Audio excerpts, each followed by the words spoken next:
Hello, and thank you for joining me for Tuesday Tea. How are you doing today? Yes, doing well. So happy to see you. Happy New Year. Happy New Year. So, I just kind of want to tell the origin story of how I know who you are because some people will say, oh, Connecticut's a small state. Like, shouldn't you all know each other? But you are active on social media. And so I saw a couple um, of podcasts that you did, and I listened. I was like, why don't I know her? Um, so that's when I reached out and I realized that you had trained with Jana Glass Yes. of Brainspotting. So I said, let me reach out because I just see brilliance. And I was hoping that you would introduce yourself to us, where you work out of, who you service, and um, what your passions are. Oh, I love that, Tiana. Thank you. And P.S., it was fabulous to meet you in person on Thanksgiving. Yes. um, my name is Tawanna Woolfolk, and I'm a by trade licensed clinical social worker, coming into my 21st year of practice. And I reside out of Connecticut, and I'm licensed in the state of Connecticut to practice clinical mental health, but I also provide coaching, consultation, and advanced clinical supervision statewide as well as nationally and internationally, which is just a joy and honor to show up for my fellow colleagues. And I also recently became EMDR certified and currently a consultant in training. So that's very exciting. Also looking forward to level 2 training and certification in Brainspotting with Jana in March. So super excited about that. I am a big fan of Touchstone Institute and hope to be connected forever. So I think you asked me something else, but I want to make sure I just pause for a moment and see, just kind of. Actually, you're muted. I can't hear you. Sorry about that. No So my worries. only other question was, who do you see? What client base do you have the passion for seeing? This is going to sound really cheesy and corny, but everybody. I love that. I'm, um, uh, yeah, I can't lie. Everybody, when it comes to race, age, gender, ethnicity, sexuality, gender identity, it doesn't, political, or it doesn't matter. If there's a human that neurocepts enough safety to step into this healing space or learning and educational space, I'm taking it on. And it is a joy and delight to show up for them and to steward them towards their deepest healing. I'm most known for really stewarding my folks towards deep healing when it comes to relational, developmental, and attachment trauma. That's particularly my individuals as well as my couples and families. I am a big advocate for not only bringing folks into generative community with self and healing the war zone within, but also then bringing people into generative, safe healing and connection with each other. So I often work within systems and among systems, which is you don't hear that often. There's a lot of controversy around that, but I'm a shiny unicorn when it comes to that. I'm And guilty. isn't that, I mean, that's like the reality of where people live. They don't, we can't just fix a person and not consider everything else that all of the other systems that they're a part of in their lives. Agreed. And when I tell you the looks on my dear people's face, especially my dear clients that are therapists, when I Yes.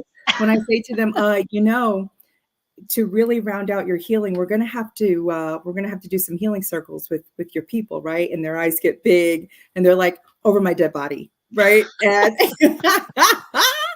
and a year later, and we're doing healing circles with people they never thought that they could imagine Wow. entering into healing. It is game changing. That's what I'm about. I'm really about changing the game and narrative and truly decolonizing the healing and healthcare and educational spaces.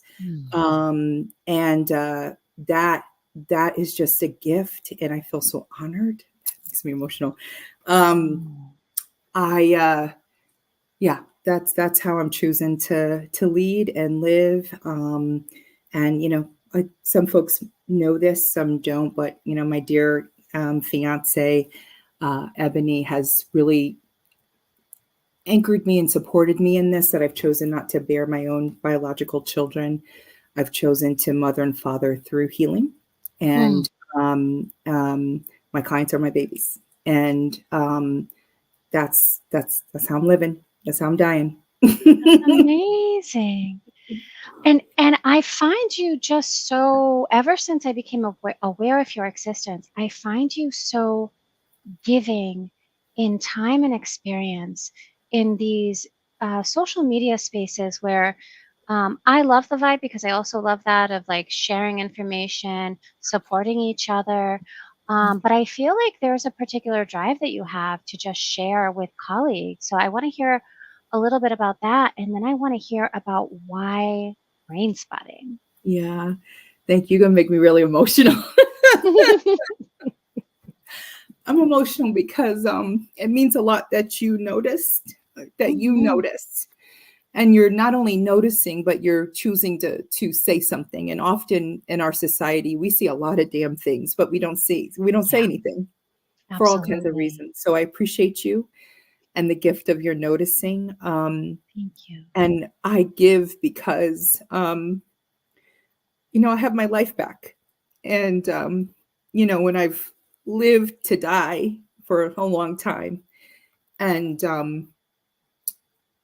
was enemies with my own existence, to know Hmm. differently and to know of the life-saving generosity of others, I only know this way, which is to lead in abundance. And Ah, that doesn't mean that I am not self-full and of service to self when it comes to caring for myself. Um, that's actually what allows me to lead with such generosity and a giving heart. But I do because I can. And unfortunately, I've been a victim of a lot of gatekeeping um, mm, mhm. when it comes to advancing in my career and education, whether it's by fiscally, that the access is unattainable because I don't have the money. Right. I'm choosing to heal debt and create wealth. That means I'm living without credit or loans. And so I I'm love only that. right. I'm only putting my money, like what I'm making. That's what I got. And so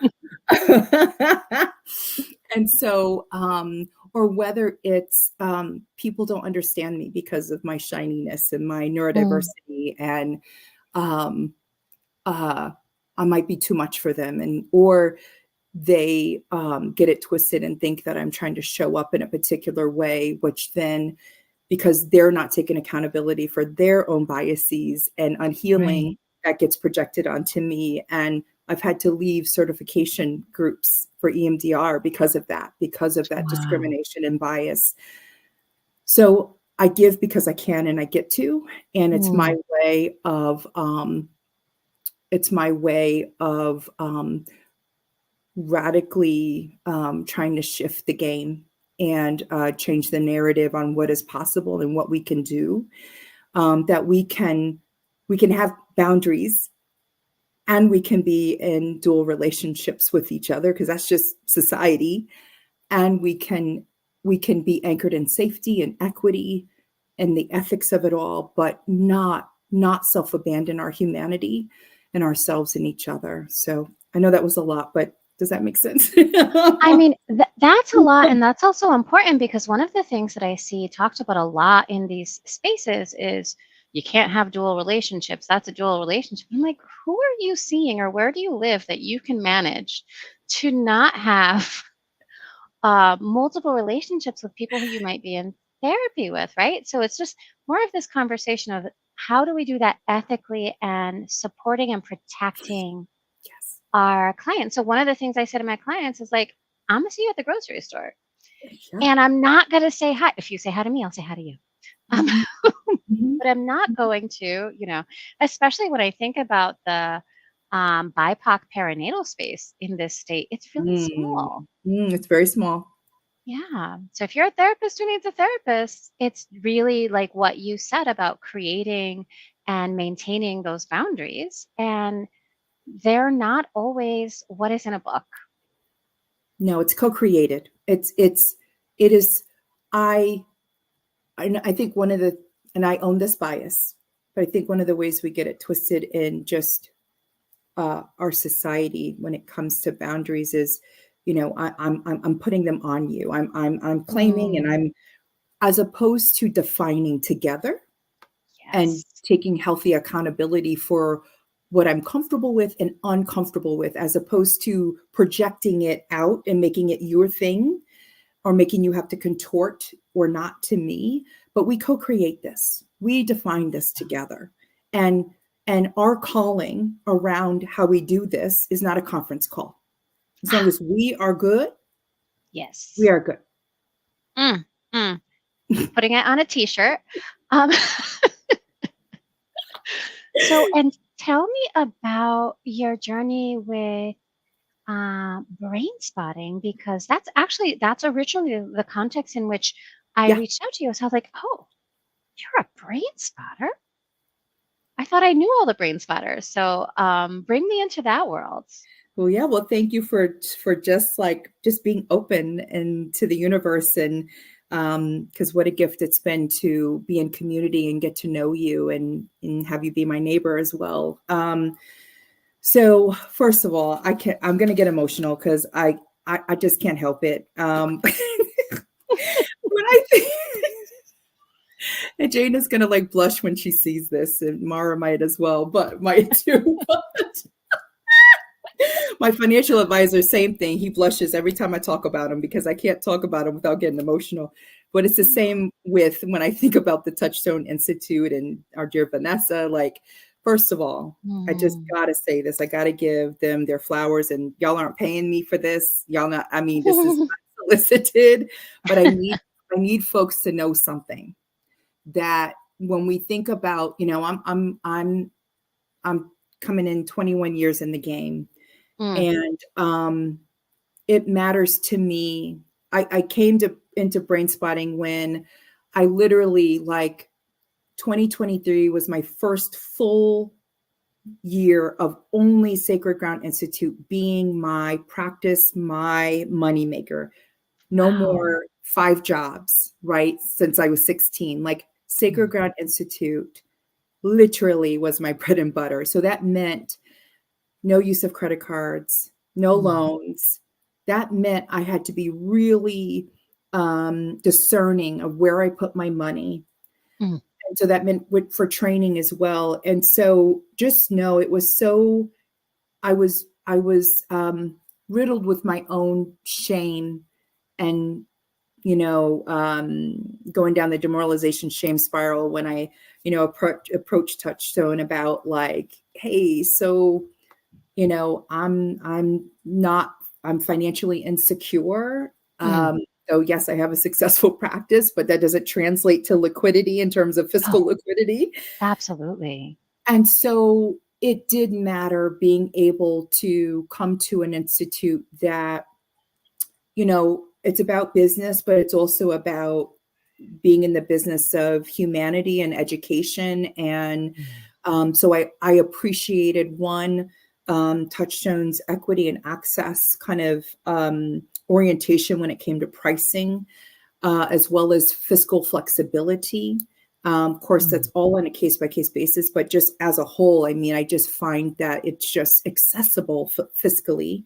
Second, I really appreciated the touch. I didn't feel like it was this kind of big corporation that, and I was just a number. I was just like dollars and cents.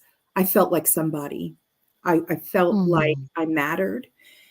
And not only did I feel that in my process of registering and my asking questions, because that's really like really vulnerable to like say, mhm. to ask for help, to ask Right. for, right? That I don't care who you are. It's a really vulnerable thing.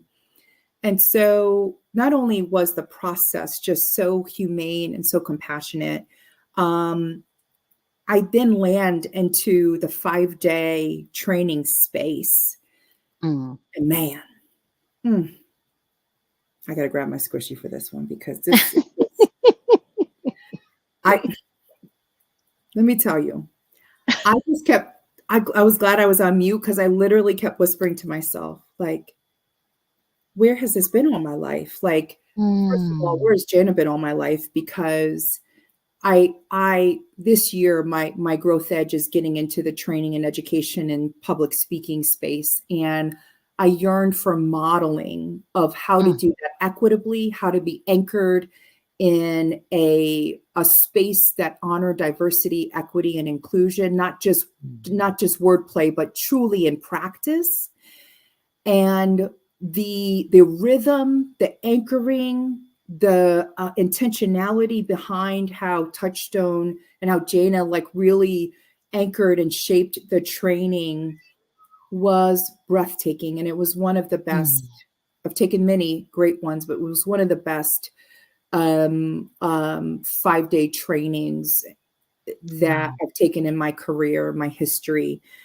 And that is, I need folks to understand that why that matters, because neuroception of safety has to be had before social engagement can occur. So Mm. that means before learning can occur, before connecting with your neighbor in a virtual space or in person can happen. We must neurocept, right? And neuroception is a sensory system connected to that 24/7 surveilling that we are doing when we come into any space. Right. And when you are, it's just a thing, when you are a individual of color or of any other marginalized social cultural, you know, identity, you can't help but to immediately notice Mhm. that you're another, that you are just the other. And so it matters for the trainer to take their time and investing in securing the safety of the space Mm. so that you can melt into it. Your nervous system can really be so optimally functioning that you're there for what you're there for, which is the beautiful learning Mm. and participation and engagement. So, and so so that's the second piece.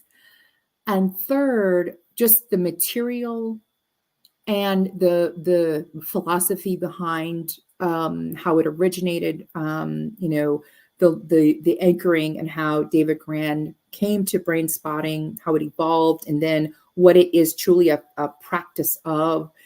Um, and so that was just kind of just the cherry on the top. And so with that, I'll pause. I know I said a lot there. So.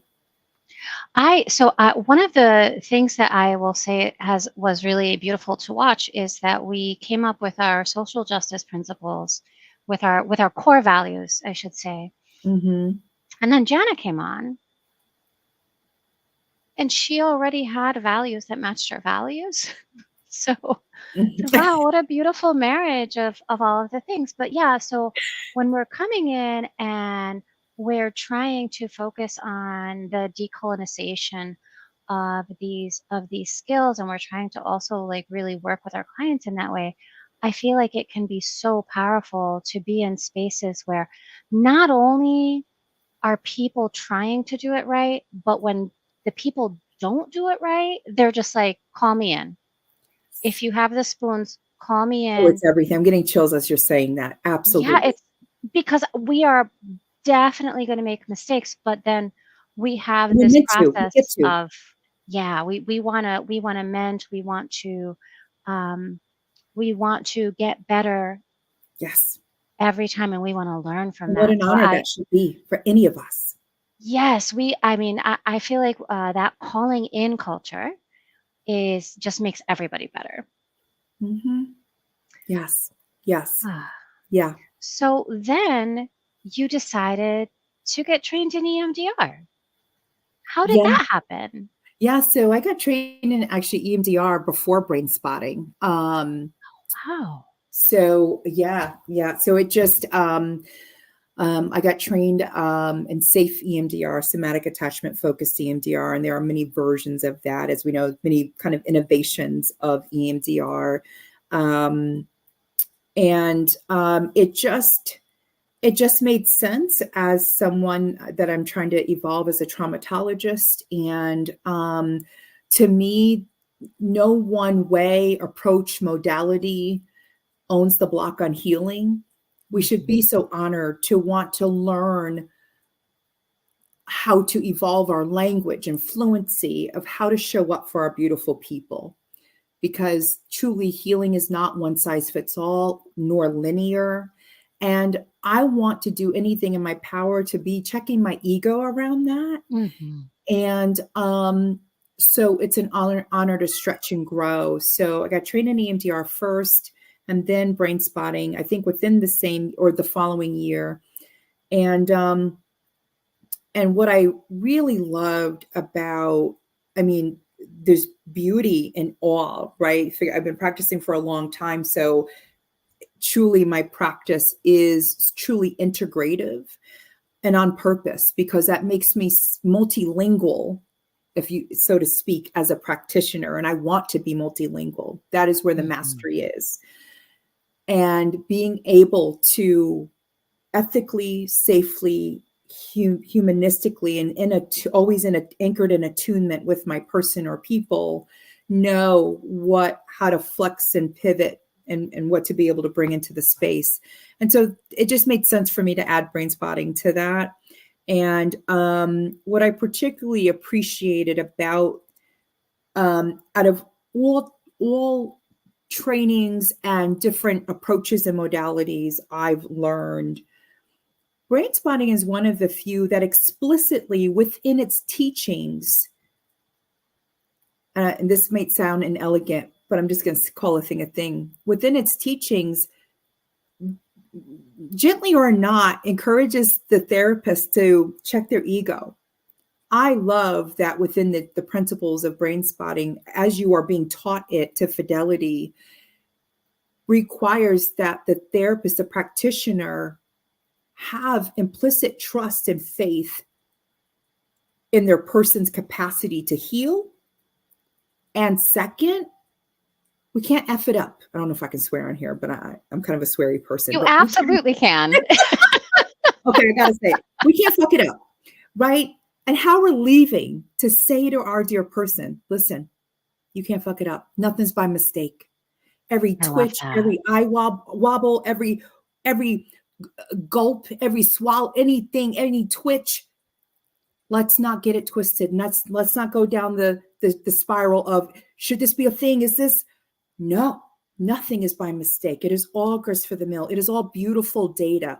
I love that within the teachings and core principles of brain spotting, that I, as a practitioner, as I am getting taught it, or I'm anchored and geared up with that. And I love that because one of the pitfalls that any of us, dear practitioners, fall into is, we can easily fall into performativeness and we can be wedded to an agenda and an outcome of getting it right, and potentially it becomes distracting and can throw us off the healing path, particularly when you're learning. That's a lot of pressure to like show up to something, be in the position of learning. That's so vulnerable, but then be wedded to an agenda and be shooting on ourselves of, well, that what about this, and what if this isn't right?